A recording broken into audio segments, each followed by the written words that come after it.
Durga Lakshmi video call ஜோதிடம். எந்த பிரச்சனையாக இருந்தாலும் வீடியோ கால் மூலமாக சரி செய்யப்படும். அனைத்து பிரச்சனைகளுக்கும் 11 நாளில் தீர்வு. உலக வரைபடம் மீண்டும் ஒரு முறை மாற்றி வரையப்படுகிறது. இந்த முறை இதை வரைவது பேனாவோ பென்சிலோ அல்ல, துப்பாக்கிகளும் குண்டுகளும் நவீன ஏவுகணைகளும். உலக நாடுகளில் நடக்கும் ஒவ்வொரு தனித்தனி நிகழ்வுகளும் ஒட்டுமொத்த உலக அரசியலில் அது பெரும் மாற்றங்களை ஏற்படுத்தி கொண்டுதான் இருக்கின்றது. அமெரிக்க அதிபர் டொனால்ட் ட்ரம்ப் மீது வாஷிங்டன் ஹோட்டலில் நடந்த அதிர்ச்சியூட்டும் துப்பாக்கிச் சூட்டு சம்பவத்திற்கும் பல ஆயிரம் மைல்களுக்கு அப்பால் இந்தியாவில் இருந்து 200க்கும் மேற்பட்ட ஜூதர்கள் தங்கள் பூர்வீக பூமிக்கு திரும்பி இருப்பதற்கும் என்ன சம்பந்தம்? இஸ்ரேல் ஏன் லெபனானின் தெற்கு பகுதிகளை தன் கட்டுப்பாட்டில் கொண்டு வருகிறது? ஈரான், அமெரிக்கா மற்றும் இஸ்ரேல் இடையிலான மகா யுத்தத்தில் இஸ்ரேலின் வெற்றி உலகிற்கு எதை உணர்த்துகிறது? இந்த கேள்விகள் ஒட்டுமொத்த உலகமெங்கும் எழுந்திருக்கின்றன. இன்று இணையம் முழுவதும் பரப்பப்படும் பெரும் கேள்வியாக இது மாறியிருக்கின்றது. வாருங்கள் இப்பொழுது இந்த கேள்விக்கான விடைகளை தெரிந்து கொள்வோம். ஏப்ரல் 25, 2026 வாஷிங்டன் ஹில்டன் ஹோட்டலில் அமெரிக்காவின் உச்ச தலைவர்களும் பத்திரிகையாளர்களும் கூடியிருந்த வெள்ளை மாளிகை செய்தியாளர்கள் இரவு விருந்து. அங்கேதான் இந்த அதிரடி சம்பவம் அரங்கேறியது. ஹோல் தாமஸ் ஆலன் எனப்படும் 31 வயது தனிநபர் துப்பாக்கி மற்றும் கத்திகளுடன் அதிபரின் பாதுகாப்பு வளையத்தை உடைத்து உள்ளே நுழைய முயன்றார். துப்பாக்கிச் சூடு சத்தம் கேட்டதும் விருந்தினர்கள் மேசைகளுக்கு அடியில் பதுங்கினர். ரகசிய சேவை அதிகாரிகள் உடனடியாக செயற்பட்டு ட்ரம்பை மீட்டனர். இந்த மோதலில் ஒரு அதிகாரி நெஞ்சில் சுடப்பட்டு குண்டு துளைக்காத கவசத்தால் அதிர்ஷ்டவசமாக உயிர் தப்பினார். இப்போது கேள்வி என்னவென்றால், இந்த தாக்குதல் வெறும் ஒரு தனி நபரின் கோபமா அல்லது சர்வதேச அரசியலில் அமெரிக்காவின் நிலைப்பாட்டை, குறிப்பாக இஸ்ரேலுக்கு அது அளிக்கும் ஆதரவை குலைக்க நினைக்கும் சதி திட்டத்தின் ஒரு பகுதியா? ட்ரம்ப் மீதான இந்த தொடர் தாக்குதல்கள் அமெரிக்காவின் உள்நாட்டு பாதுகாப்பில் உள்ள ஓட்டைகளை மட்டுமல்ல, சர்வதேச அளவில் அமெரிக்க தலைவர்கள் மீதுள்ள எதிர்பார்ப்பையும் காட்டுகிறது. அமெரிக்கா தனக்குள்ளேயே போராடி கொண்டிருக்கின்றது என பல ஊடகங்கள் கருத்து தெரிவித்து வரும் இந்த நிலையில் மத்திய கிழக்கில் அதன் கூட்டாளியான இஸ்ரேல் தனது எதிர்காலத்திற்காக ஒரு மாபெரும் திட்டத்தை நிறைவேற்றி கொண்டிருக்கின்றது. போர் மேகங்கள் சூழ்ந்திருக்கும் இஸ்ரேலை நோக்கி மரண பயத்தை மீறி உலகெங்கிலும் இருந்து பல மக்கள் குடியாகிக் கொண்டே இருக்கின்றனர். ஆம், இது நிஜம்தான். அலியா எனப்படும் யூதர்களின் தாயகம் திரும்பும் உரிமை சட்டத்தின் கீழ் இந்தியாவில் இருந்து 200க்கும் மேற்பட்ட யூதர்கள் இஸ்ரேலுக்கு சமீபத்தில் குடிபெயர்ந்துள்ளனர். இந்தியாவின் வடக்கு மாநிலமான மிசோரம் மற்றும் மணிப்பூரைச் சேர்ந்த பினாய் மெனாஷே சமூக மக்கள் தங்கள் பைபிள்களில் குறிப்பிட்டுள்ள தொலைந்து போன யூத பழங்குடியினரின் வாரிசுகள் என உறுதியாக நம்புகின்றனர். பல தசாப்தங்களாக இதற்காக காத்திருந்த அவர்கள் இப்பொழுது இஸ்ரேலால் அதிகாரப்பூர்வமாக அங்கீகரிக்கப்பட்டு அங்கே சென்றுள்ளனர். இது வெறும் மத ரீதியான இடப்பெயர்வு மட்டுமல்ல, இது ஒரு மிக முக்கியமான புவிசார் அரசியல் நகர்வு. 4 திசைகளிலும் எதிர்களால் சூழப்பட்ட இஸ்ரேலுக்கு இப்பொழுது மனித வளம் மிகவும் அதிகமாக தேவைப்படுகிறது. உலகெங்கிலும் உள்ள யூதர்கள் இஸ்ரேலை நோக்கி செல்வதும், யூதர்களை இஸ்ரேல் அரவணைப்பதும் எங்கள் நிலத்தை நாங்களே பாதுகாப்போம் என்ற அவர்களின் மன உறுதியை காட்டுகிறது. ஆனால் இப்படி புதிதாக வரும் மக்கள் குடியேற இஸ்ரேலுக்கு புதிய நிலப்பரப்புகள் தேவை. உண்மை என்னவென்றால், இப்பொழுது நடந்திருக்கும் இந்த மாபெரும் யுத்தத்தில் இஸ்ரேல் அடைந்தது இந்த விடயத்தை தான். இஸ்ரேலை பொறுத்தவரை தன்னுடைய நிலப்பரப்பை அதிகப்படுத்த வேண்டும் என்ற கொள்கையை கொண்டிருக்கின்றது. அதேபோல இஸ்ரேல் இப்பொழுது தன்னுடைய நிலப்பரப்பை அதிகப்படுத்தி விட்டது என்றுதான் சொல்லியாக வேண்டும். தெற்கு லெபனானில் 10 கிலோமீட்டர் அளவில் இஸ்ரேல் தனது எல்லையை உருவாக்கி வைத்து விட்டது. அந்த எல்லைகளுக்குள் இப்பொழுது வரும் ஜூதர்களை இஸ்ரேல் குடியேற்ற நினைக்கிறது.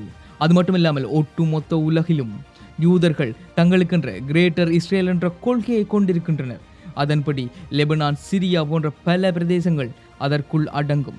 அந்த பிரதேசங்கள் அனைத்தையும் இஸ்ரேல் கட்டுப்படுத்தி, அந்த பிரதேசங்கள் அனைத்தையும் இஸ்ரேல் கையகப்படுத்தி தங்களது ஒட்டுமொத்த உலகில் இருக்கும் இஸ்ரேலிய மக்களை, குறிப்பாக யூதர்களை கொண்டு வந்து குடியேற்ற போகின்றது. இதுதான் இன்று ஒட்டுமொத்த உலகத்தின் பார்வையாக மாறிவிட்டது.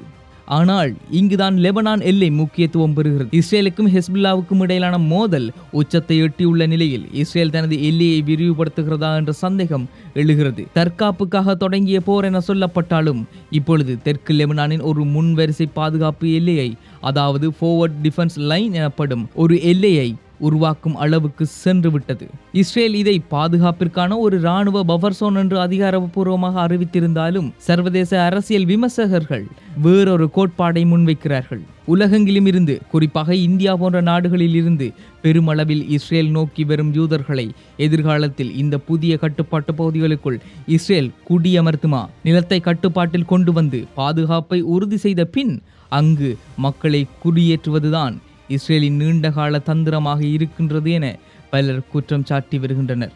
உண்மையில் அது உண்மையாக இருக்குமோ என எமக்கும் இன்று சந்தேகம் எழும்பியுள்ளது. லெபனான், காசா ஆகிய இந்த பகுதிகளில் பல பிரதேசங்களை இஸ்ரேல் கட்டுப்படுத்தி அந்த இடங்களில் யூத குடியேற்றங்களை நடத்தி வருகின்றது.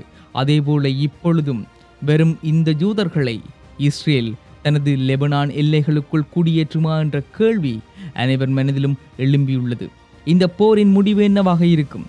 இராணுவ வல்லுநர்கள் கணிப்பு என்னவென்றால் இந்த யுத்தத்தில் இஸ்ரேலுக்கே வெற்றி கிடைக்கப் போகின்றது.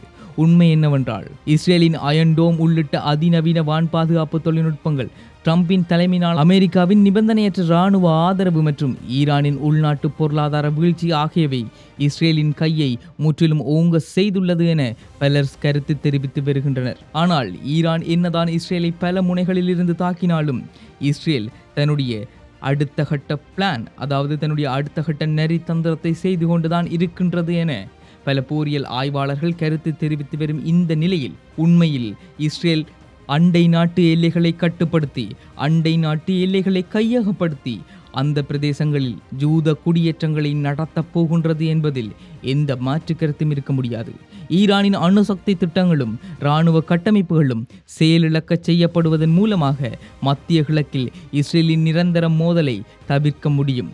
அதன் மூலமாக இஸ்ரேல் மட்டுமே மத்திய கிழக்கில் ஒரு வல்லரசாக மாற முடியும்.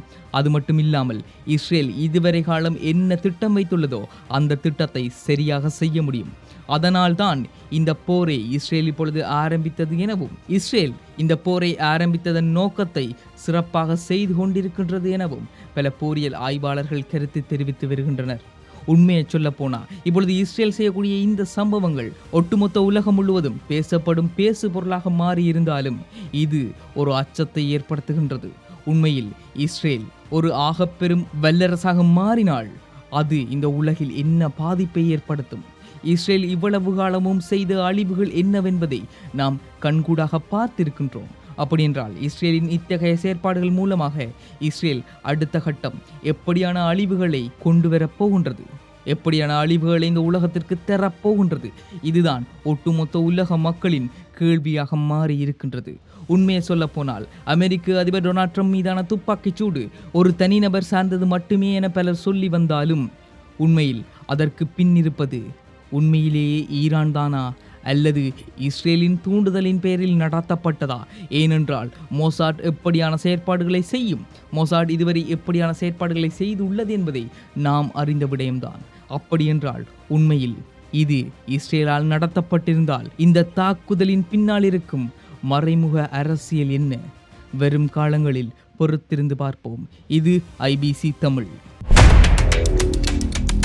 துர்கா லட்சுமி வீடியோ கால் ஜோதிடம். எந்த பிரச்சனையாக இருந்தாலும் வீடியோ கால் மூலமாக சரி செய்யப்படும். அனைத்து பிரச்சனைகளுக்கும் 11 நாளில் தீர்வு.